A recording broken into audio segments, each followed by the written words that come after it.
I am Cheryl Poirier. Welcome. I'm chair of the Sustainable Old Lyme Team. We are a work group appointed by the Old Lyme Board of Selectmen. And I'd like to welcome you to this launch of one of our 2021 initiatives, Pollinate Old Lyme, which has an exclamation point in the title. So you're going to see exclamation points in the middle of sentences, but we like the enthusiasm. In just a moment, I'm going to introduce our main presenter today, Suzanne Thompson. But first, I want to tell you about the group here this evening on this Zoom call.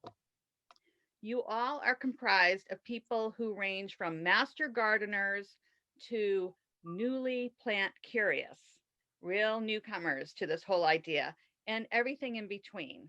We have a wide range of participants, and we want to welcome each and every one of you. And we hope you all walk away with inspiration from this presentation and a desire to be part of this initiative that we have this year. Myself, I am far from a master gardener. I am letting another person into the room.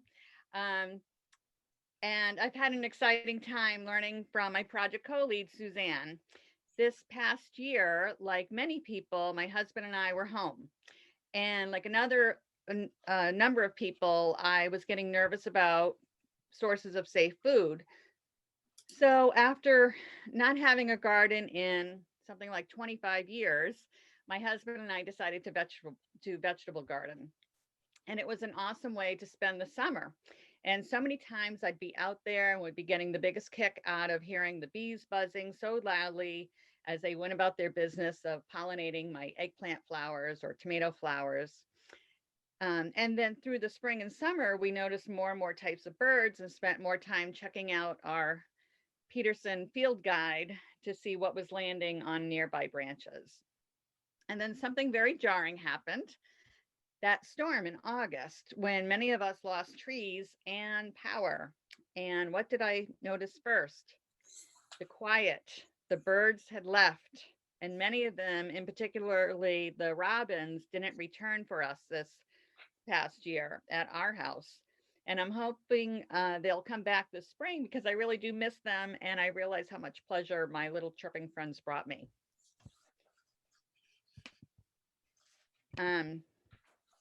But what that all showed me was how important habitat is to birds and insects.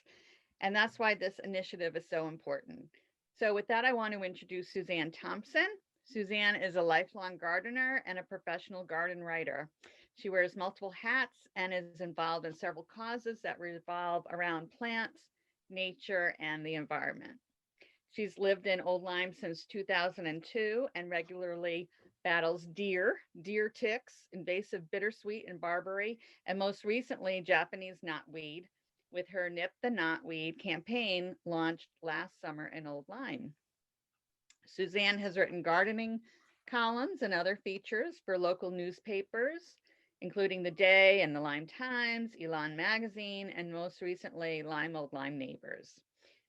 She is with Save the Sound, where she serves as the Save Oswegatchie Hills Outreach Coordinator, advocating and protecting the last remaining 236 acres of undeveloped coastal forest on the East Lyme bank of the Niantic River, a coastal estuary that flows directly into Long Island Sound. Her weekly CT Outdoors radio show is on WLIS 1420 AM and WMRD 1150 AM. It's on Tuesdays at 12:30 and at 6:30. So she is obviously running a pre-recorded interview with some gardening author or expert tonight. Suzanne is also an active member of the Duck River Garden Club, where some of you may know her, a Connecticut certified master gardener, a CT NOFA accredited organic land care professional, and has a bachelor's degree in urban horticulture from Kansas State University, where she says the soil pH, the plants, and the insects are definitely different than here in Connecticut. So we asked Suzanne to co-lead Pollinate Old Lyme because of her enthusiasm, her energy, and experience with both native and invasive plants here in southeastern Connecticut. So with that, I'm going to turn this over to Suzanne. Great. Thank you, Cheryl. It's really nice to have all of you on this call this evening, and we had a bunch earlier today as well. Gardening is my passion.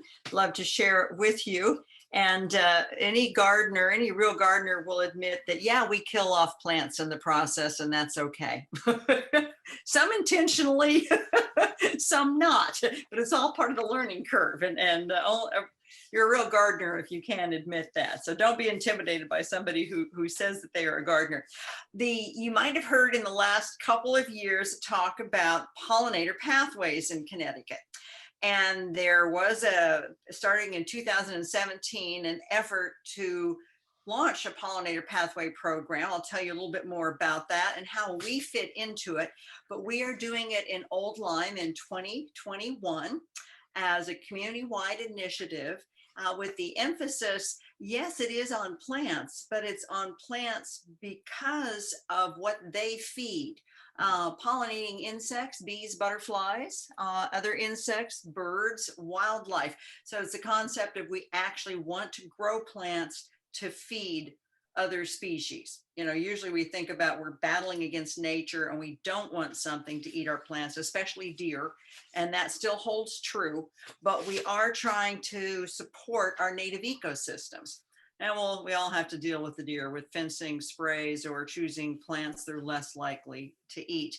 So the exciting thing about this program is anybody in Old Lyme can take part of it. And we're happy to have some people from Lyme on the call as well, because you're a bordering town. If you do a pathway, we hope your pathways, the insects find your pathways next to our pathways. You don't have to have a green thumb or be a gardener. We are going to come up with and recommend some different programs and activities. Maybe if you like to help remove invasive plants on preserves, you can do that as well. So you don't have to be the home gardener. You don't even have to have a yard yourself. We have some other solutions for that if you have small spaces. There will be series of talks, webinars, tours, displays going on during the coming year. A lot of these will be put on by organizations that already exist in town and are active, and we'll be partnering with them, helping to promote the activities, maybe bring some synergies together and bring different people together that might belong to one organization but not the other. There will be plenty of planting advice and pointing people to credible sources for information. It's a lot of great stuff online. We're all learning how to deal with social media and Zooming everywhere. You will be part of the Pollinator Pathway Northeast organization. And let me tell you a little bit more about Pollinator Pathway. You might have seen this article in Connecticut Magazine in 2019. These four women got together down in Wilton and Ridgefield. They're conservationists, and one is works at the Connecticut Agricultural Experiment Station. So they come about looking at plants from the standpoint of the ecosystems and the insects and the animals that they support. So they said, you know, we have preserves in town, but there's spaces in between.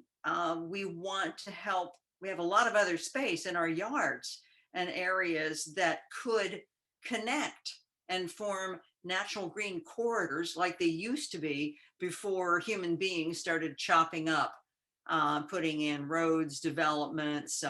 Colonial farmers had stripped Connecticut of the trees in the past as well. So we have the forest coming back, but we have a lot of separation of native areas, and it's getting fragmented. So I encourage you to, touchy fingers. I encourage you to Google Connecticut Magazine Pollinator Pathways. We will put the link to this article as well on our Facebook page, but it's a good, interesting read and some good pictures with it too. So from that start in 2017, this organization has grown to over 110 towns in Connecticut and New York participating in it, as well as neighboring states all up and down the seaboard doing their own version of pollinator pathways.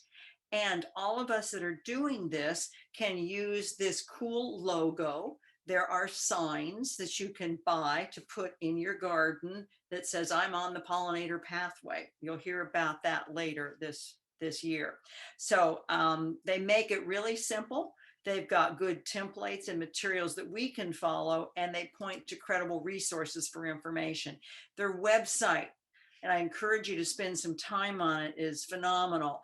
Pollinator-pathway.org, full of photos of insects and plants that attract them. If this was live, we could drop down and under pollinator pathways, Connecticut pollinator pathways will be there, and Old Lyme will have our page there. In New York, New Jersey, other states, there's information about invasive plants. There's examples of different garden design ideas, and there's great lists of plants, including what blooms where, sun or shade, what time of the year. Because the thing that's important is that insects are around year long, and birds need to eat insects year round, especially in the spring. So it's important that when we think about planting pollinator plants, that we have a good mix and variety for seasonality. It's not just season to season color for us, it's season to season pollen, nectar, plant materials to eat. Every part of the plant gets eaten one way or the other. So the information, the driving force behind it is somebody that if you've been paying attention to garden talks in the last couple of years, Doug Tallamy, the University of Delaware professor, who has spoken here in Connecticut. He was at the Connecticut Flower and Garden Show a couple of years ago, was at a Master Gardener conference, and might have been at a Wild Ones conference as well. But he's someone you've probably heard. He came up with, I've got my copy here. Bringing Nature Home was the first book that he wrote on this topic, where he's basically explaining to us that you want to plant plants that insects will eat. And again, that sounds very foreign, because it's like I thought I was battling nature and I was trying to stop my plants being eaten. But the point he makes is, in our native ecosystem, the insects need to eat something, and all the rest of us need to eat insects, or it's a progression, or we need insects to pollinate our food. So the idea is we really need to go back to nature. We need to go back to native ecosystems and what would have been growing here anyway. It's just that human beings, we tend to bring in a lot of plants from other places. And if everybody does that, then we've lost the natives that we need to balance the ecosystems that we have. So Dr. Tallamy's latest venture, you might have heard of, this just came out in 2020. I mean, he's been talking about this for decades. This comment about ecocene, this quote here, he made at a conference in 2013 in West Virginia. So he's been beating the drum for a long time. But the Homegrown National Park is an effort to encourage people to do what we're doing with Pollinator Pathway. Plant native plants, trees, flowers, shrubs, grasses on your property, turn it into a national park that the insects can, and birds and wildlife can migrate through or live in year round. So you'll probably see more information about Homegrown National Park in the coming year. You can get on his map. You can get on our Pollinator Pathway map as well. Now, this Homegrown National Park, you can see that Pollinator Pathway is one of the organizations participating and supporting it. There's a lot of other organizations around the country, including the Wild Ones, which formed out of Minnesota or Wisconsin, I forget which state, as well as the Native Plant Trust up in, that used to be called the New England Wildflower Society, Lady Bird Johnson Wildflower Center down in Texas, Grow Native Massachusetts, and the National Audubon and National Wildlife Federation has a cool plant database that, much like Tallamy, they are helping us identify what grows in our area. And you plug in a zip code on their website. It's a plant finder database. We'll have that URL in a minute. But that is fun to play with, to see what grows in your area. It also has lists of insects in your area.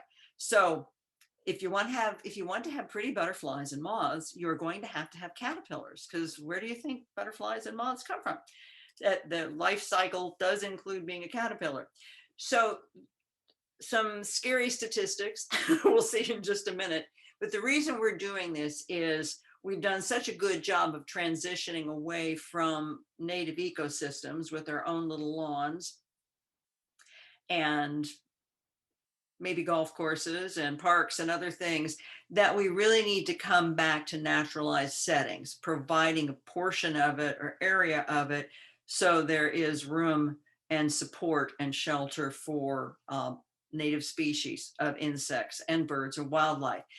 Things that we can do are also support natural open spaces, which we have quite a few here in Old Lyme. We're very fortunate with that. Help battle back and remove invasive plants. They unfortunately continue to move in and crowd out and actually change the soil around them sometimes. So it's a constant battle to get them out and to get native plants back in or reduce the competition for native plants.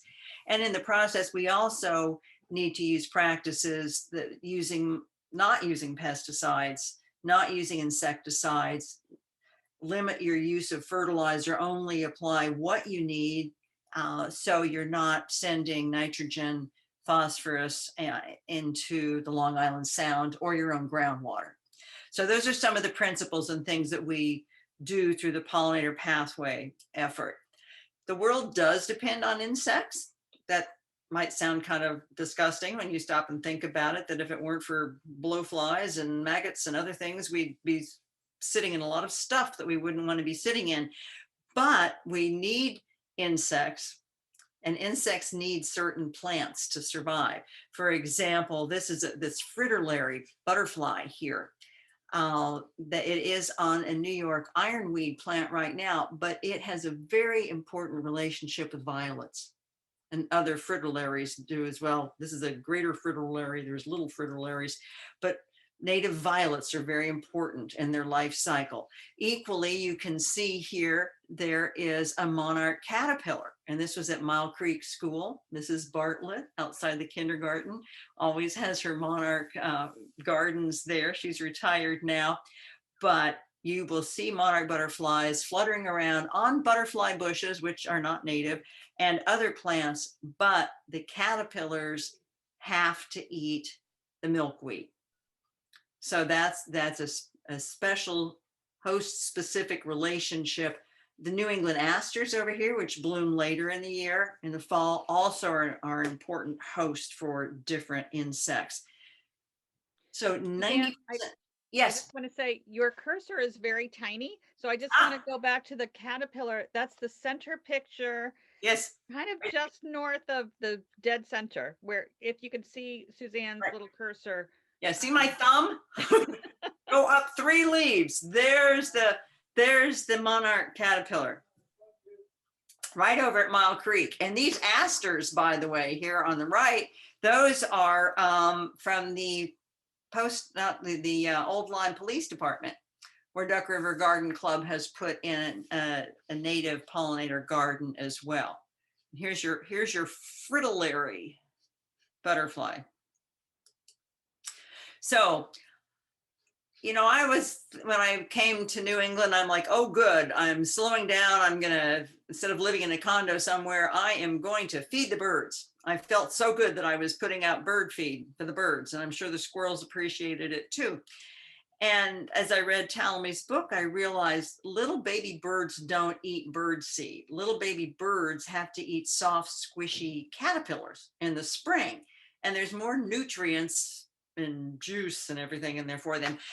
So it's nice if you feed the birds, but seeds come later in the year.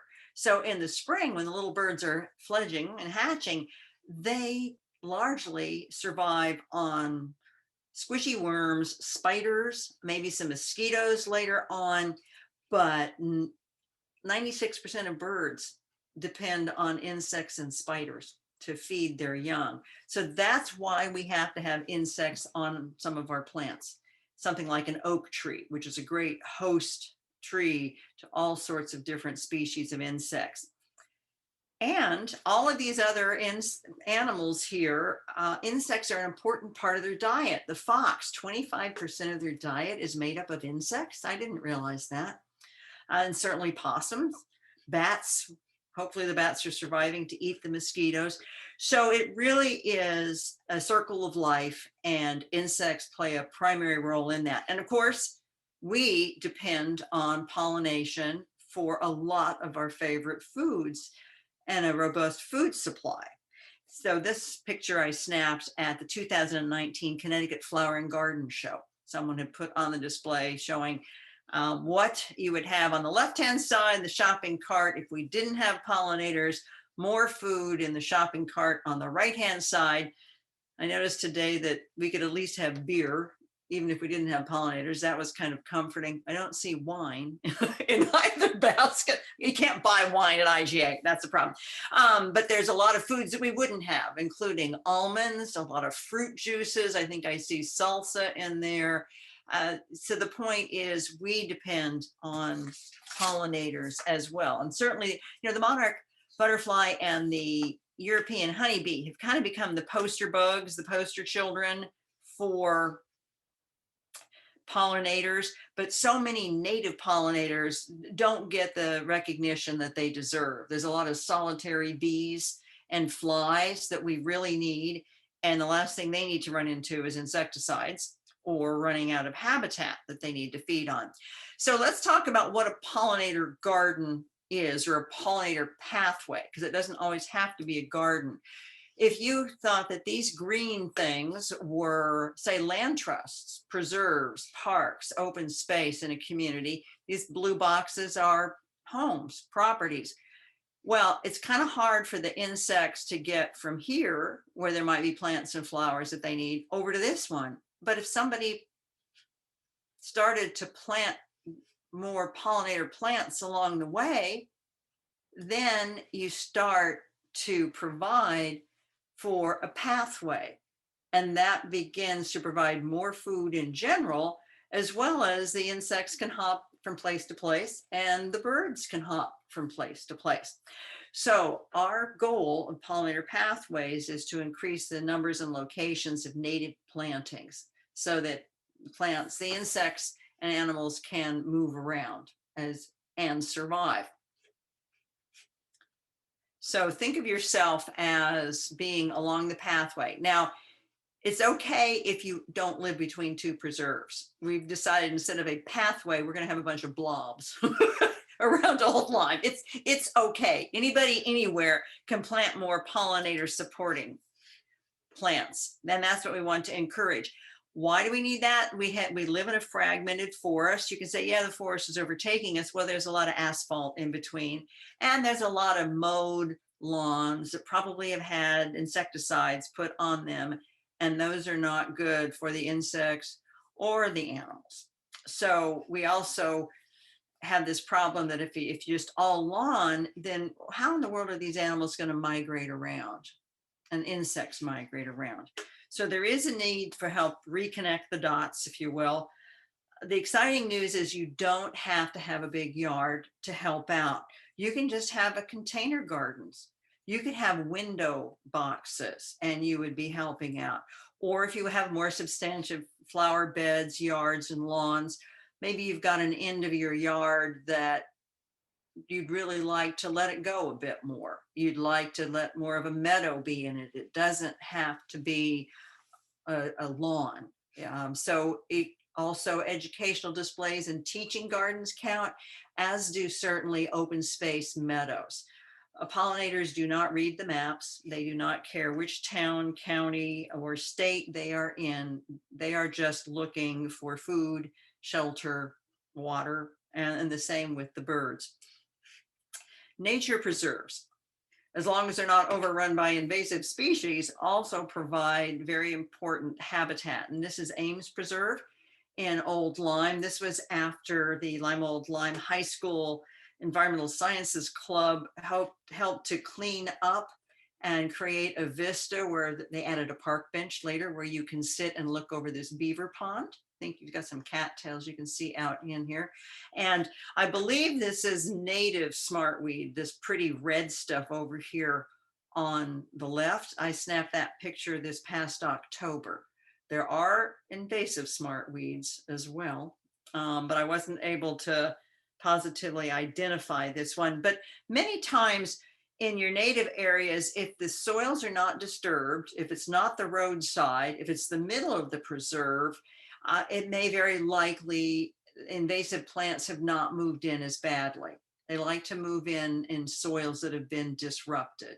And that's why we drive along and we see the bittersweet and the multiflora rose and the euonymus certainly along the roadsides and the knotweed, because the soil is so disrupted along the roads. But nature preserves are an important part of providing for our open space and as well as pollinator habitats. So we put together a Pollinate Old Lyme team, which represents a lot of organizations that already are doing good things, information, programming. And we thought it'd be fun to work together more, maybe collaborate on some programs, share the ideas. You're going to be hearing more from these organizations in the coming year. And we also look forward to maybe co-hosting activities with them, helping to promote them. And if you've got ideas and you're involved in one of these organizations and want to do something more, let us know. Talk with the rest of your organization, and we'll get together and plan a few things. Some of these locations are also anchor gardens, as Suzanne was showing the big green blobs earlier. So they have anchor gardens as well as educational activities. And we talked at the end of our presentation this morning about St. Anne's Environmental Committee also being on this list as well as a place that will have a nice pollinator garden on their location. Yes. Okay. So in fact, here's a list of a lot of those spaces. They say we're already doing a lot of the things that just set us up very well to add on the pollinator pathway effort, from the Cross Lane Playground and the Florence Griswold, the Artists Walk that was just installed in the last year or so. A group of us at Lyme Art Association have been doing the Nip the Knotweed, where we're cutting back the invasive Japanese knotweed, and we're seeing the native plants that are coming back now that they've had some competition reduced against them. Linda Clow has put in a barrier garden over at Rogers Lake, which I think we can also call it a pollinator anchor garden because it's also native plants. And we're excited to have the Roger Torrey Peterson Estuary Center, as they're moving their educational center to the bee and thistle. They definitely have plans for pollinator gardens, maybe an organic vegetable garden as well, and riparian buffers right there on the Lieutenant River. So we envision here, see the areas, and here's my little cursor, maybe we can get some neighborhoods between the Chadwick Preserve, Hatchett's Hill Preserve, planting more flower beds or shrubs in their neighborhoods. Whoops. Also between the Ames and McCulloch space, close by there. But again, you don't feel like you have to live near a nature preserve. If you're here along Route 156, and we encourage people to be planting pollinator plants along these areas. You don't have to be on a road to anywhere, frankly. So here's an example of the wildlife habitat garden that went in around the Cross Lane Playground. Kudos to the Lyme Old Lyme Junior Women's Club for working with the town for getting that playground upgraded a couple years ago. A donation was made, an anonymous one, in recognition and honor of someone's loved one. And so the Duck River Garden Club and the Junior Women's Club planted it's a pollinator garden and a wildlife garden. And we did that planting in 2019. This is a great example. If you live in a shaded, boggy area, come over and take a look at the plants and get some ideas for yourself. We've always said we wanted to put more educational signage here. So if we can do that this year through the Pollinator Pathway program, we can take points with Sustainable CT for doing educational outreach. And then you'll be able to know when you're looking at the chokeberries with the, we've got with the little yellow berries. Over here's a chokeberry. There's some red chokeberries in the middle. Here's another monarch feeding on a milkweed here in the upper right-hand corner. And there's some aphids there too. So The insects are very happy over there. The wildlife is happy. There's been a little bit of deer browsing. Again, we either have to do some spraying for deer. These are not fenced in, by the way. Try to get the plants established. Hopefully you're not too much on a deer corridor, or try to pick plants that they're less likely to destroy totally. It is a frustrating reality of dealing with deer. And we are not ignoring that at all. So, but please stop by there, take a look at the lovely ferns growing in that area. We would love to add some more plants to this area as well. Oops, and we already have invasives education going on. Linda Clow has been doing a good job the last couple of years with various displays around town. Here she is at our Duck River Garden Club plant sale a couple of years ago. And then I mentioned the Nip the Knotweed campaign. Here we are at Lyme Art Academy, releasing the natives, letting them actually grow. That's a campaign and effort we'll continue to do. And it takes a few years of cutting back knotweed 3 times during the summer, making sure that it doesn't sprout, and that the cuttings, you have to either solarize them or bag them or make sure they're dead and dried out. You don't want them in your compost. But we will talk people through information on identifying invasives and how to control them or combat them back. And again, we already have robust stewardship efforts in town here. Here's the Old Lyme High School students cleaning up that vista and area above the beaver pond. So we'd like to work with different organizations and give people more recognition and credit for the work that they do. And I'm sure that the Old Lyme Land Trust and Open Space Commission would welcome volunteers on stewardship teams to help beat back the invasive plants. So the question is, what can you do now? And we're going ahead and announcing this program now in the dead of winter when you can't be gardening, because we're all armchair gardening, we're looking at seed catalogs, we're dreaming and planning. This is a good time to do some homework. Get some ideas going and learn more information, figure out where you might find some of these native plants. This past year, everybody tried to garden and the seed industry had a bang up year, to the point that some seed suppliers ran out of seeds. Equally with plants, they've had a good year from that standpoint, just having to deal with COVID like the rest of us.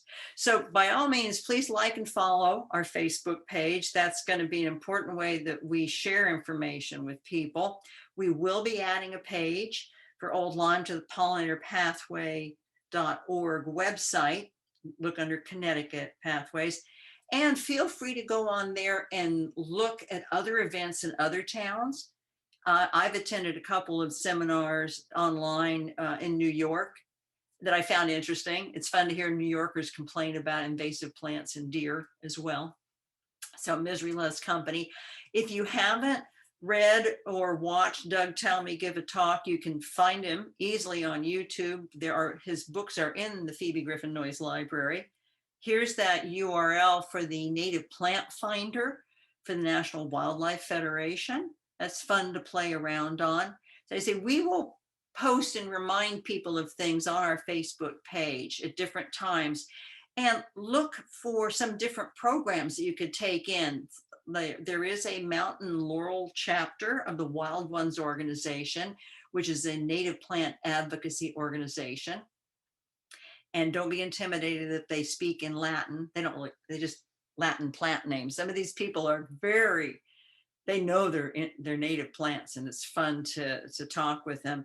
The Native Plant Trust used to be the New England Wildflower Society. They have some interesting programs on. Of course, Connecticut Audubon with Roger Tory Peterson Estuary Center and other places.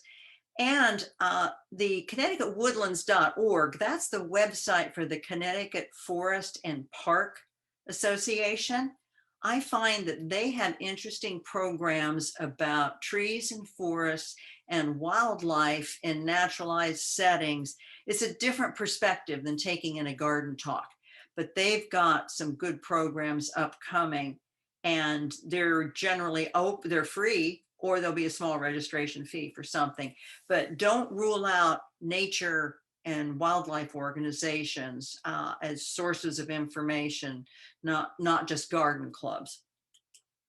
So something else you can do this time of year, sit back and take a look at your yard. If it snows again, it's always fun to see it, the bones of your yard show up more in the winter time. Of course, you can't see under the snow, but we haven't had that much snow this year to cause that problem. And you can, if it's not too cold, once this current snow goes away, take a soil sample, send it off to Yukon for a few bucks, or I think Kinetic Ag Experiment Station. Google either one of those. The CAES soil test may actually be free. It used to be, but you're going to find out your soil pH. You're going to find out how much N, P, and K, nitrogen, potassium, phosphorus, and potassium is in your lawn, for example, your lawn soil. So if you don't need phosphorus, for example, if you have an established lawn, then you'll know not to apply that because we don't need it in our environment. And you don't want to apply too much nitrogen because your grass just grows that much taller and you have to cut it back that much more often. So winter's a good time to get that out of the way before everybody else sends their soil samples in.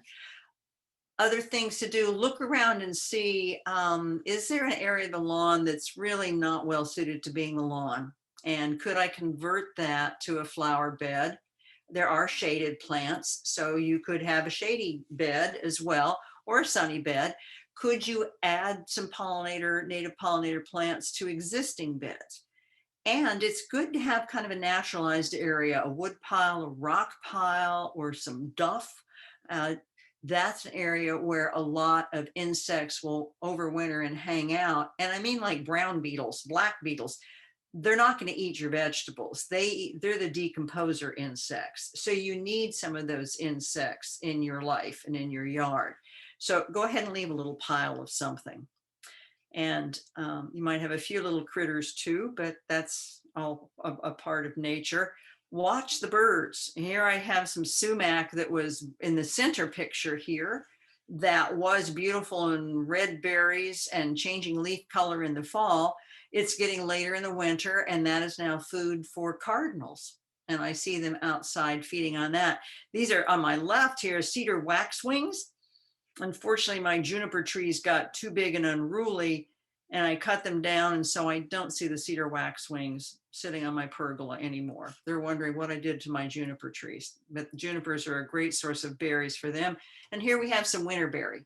That's a great native plant that birds, it's one of the last things they eat at the end of the season. So you'll see winterberry around here. It's not as yummy as some of the other stuff that they want to eat. Seriously consider replanting some native trees, like oaks are wonderful. Here's on the right-hand side here is a black cherry, which also is one of these super feeder trees when it comes to different insects that we need to have. And they have pretty flowers in the spring. Over here is an eastern redbud blooming purple in the spring. That's also a nice native pollinator plant. But spend some time thinking about, do I have a stretch of my yard that I could be planting some trees? Our oaks and maples are important. And get ready, bone up on invasive plants. One of the things somebody had suggested, we talked with some of the different clubs in town in December, and we said, help us plan what we're doing. And they said, well, could you guys have people come and identify plants with people? And it's like, we're trying to figure that out, how we can do that. But learning how to identify what's invasive and what's not, there's good resources. We're going to try to point out some apps, online apps. And if you know of a good one, we want to hear about it.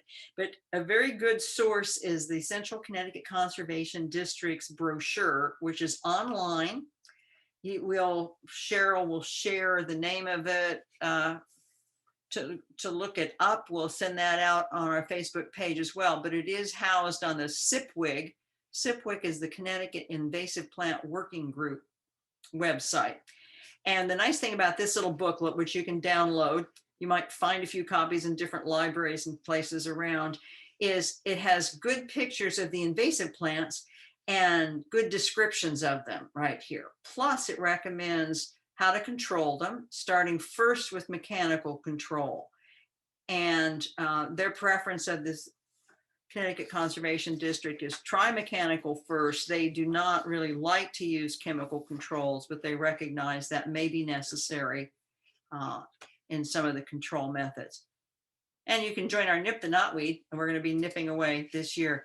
Get out and hike, explore around, start paying attention to what native trees look like that you're seeing in our forests and preserves.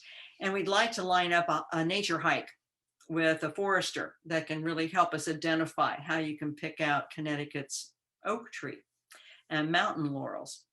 The Old Lyme Land Trust has an updated website, by the way. They have winter hikes going on as well. So make sure to check them out. There are many citizen scientist opportunities to get involved in.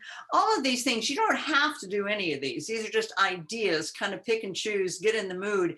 If you have young children, some of these citizen scientists, bumblebee watch programs, frog watch, monarch larvae programs, those are fun things to do with your kids. And you learn from a different perspective on gardening. And go ahead and start that list of what are some different plants I think I want to try. Ooh, what would I like to attract to my yard? And as we get going in coming weeks and months, we will start to share more information about where you can find these different plants. And we want to be supportive of local nurseries and greenhouses and businesses as well. So we've got to figure out a way, if we're going to have people share their own pictures on our Facebook page. We think we can do that. We just haven't gotten that far. But we want to keep a robust discussion going between people and sharing of ideas.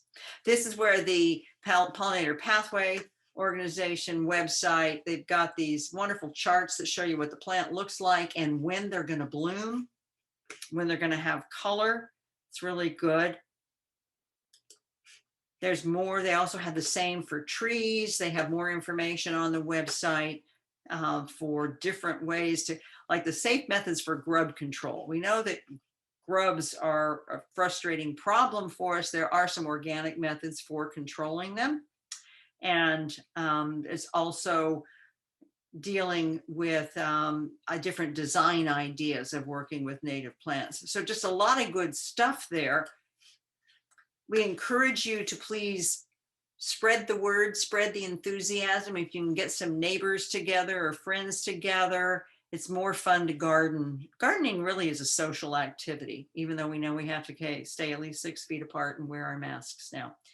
But we want to hear from you, and we would love help in identifying experts and speakers activities. And we will get information out about how you can order the little logos, the yard signs as well. So that's it for us for now. And I'm going to turn off the share screen, and certainly you can ask questions, make some comments.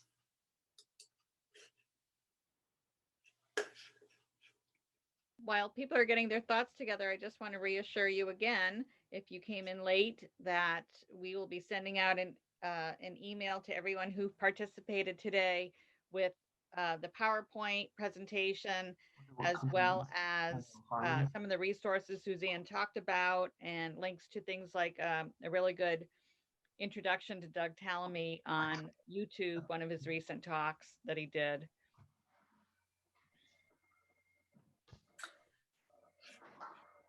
So we do have someone, Mike, here. Mike, would you like to tell us about your new business that you have just started up? Yeah, sure thing. Good evening, everybody. First of all, thank you so much, Cheryl and Suzanne. What an awesome presentation. My name is Mike Bzewski. My wife and I live in Lyme, Connecticut. We moved in September 2019. Little did we know what would be before us the coming spring, which was COVID. Definitely life-changing for many people.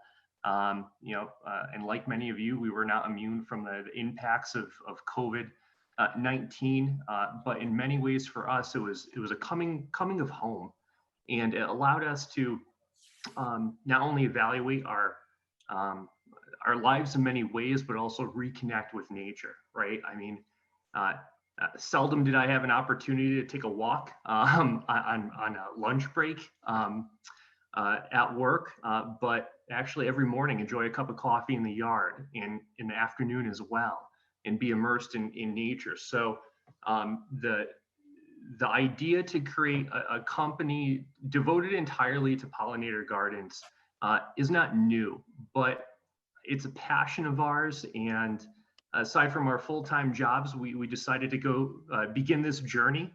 It's just starting, and we're so happy to live in a community, in a larger community, with so many devoted individuals to this noble cause. My life experiences tell me that we're really only here for a short period of time. So if we can make a difference, if we can invest in the small things, the beetles, the bugs, the bees, the birds, it goes a long way to ensuring our legacy is established for decades, if not centuries to come. So I left my email and also my cell phone number. So if anybody has any questions, feel free to contact me at any time. Would love to connect with you. So you do native plant installation, design, cleanup, help people with their yards? Yeah, I think the primary focus of our business is design, installation, and maintenance. I think the biggest hurdle that people have is where to start. Where do you begin? So we could help you navigate that for a very, very nominal fee. Again, I think this pays dividends. If you could learn from us and you could teach your neighbors, that's how we're going to really accomplish this wider goal and establish these types of pathways. And I do have in front of me too Doug's book, which is a great resource for anybody. I know it's backward, but it's Bringing Nature Home. That was really his first book, so it's a great starting point and a great springboard for people. In addition to the living landscape, which I believe Suzanne shared as well. So both great resources. Yeah, that one begins to tell you what to plant where more. The first one is kind of like the head trip going, what do you mean I'm supposed to have a plant that attracts bugs? And I love to comment, follow the 10-step gardening rule. Step back 10 paces and you can't see the holes in the leaves on the oak tree from the insects, and that's okay. You know? So, but let's see, we had Karen Geisler with Duck River Garden Club on earlier at the noon one, and Duck River Garden Club is going to be figuring out if and how it could do a spring plant sale, properly socially distanced. And the idea is they are interested in doing more with native plants. So hopefully there'll be that opportunity. And if you like Old Lyme Landscape, other places, if you shop local, ask for native plants, see what they have. And we also, Wild Ones, the native plant organization, will be putting out some information about places that you can order native plants. It's becoming a popular thing to buy little plugs of like 36 little plugs of plants instead of buying a 1-gallon pot of something. So those can be shipped easier to you, but that's a way to get some more native plants into the mix. I also see Katie Balaka on here, not to put her on the spot, but Katie's with the library. And I know as the library has wrapped up its renovations, and they're putting in their oh, and I see Nan here as well. They're putting in more native plants in their landscape there. Right, we do hope to have it be a pollinator garden and have a lot of educational programs out there for the kids as well as adults. We'll be calling you, Cheryl. So we're going to be happy to promote the programming that the library does, that Duck River, Roger Torrey Peterson does, any and all of the organizations in town, which will have something to do with this whole topic, we're happy to co-promote. And then just as we have a few minutes left before 7, I know that St. Anne's Environmental Committee is getting very busy with their garden. And Lindy, do you want to share anything about that others might be interested in? Yes. Is it possible to have somebody visit the grounds of St. Anne's and find out what's already there at the main campus of St. Anne's? And also, there are 2 other spots. There are 2 other campuses, and they're close by St. Anne's. One is the nearly new shop, which has great places for gardens, and also the rectory. So those are all very, very close, and they could create anchor gardens. So it would be fun to find out what's already there, to familiarize with what's already there and with what might need to come out as well. So do you have any emissaries who would be interested in doing that? We know that Mike has a company that helps with pollinator gardens and encourages them.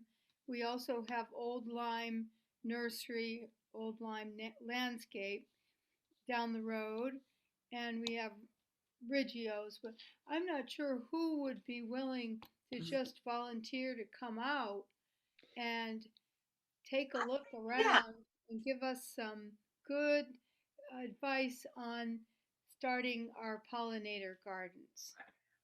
I think what we could do is we have master gardeners in the community.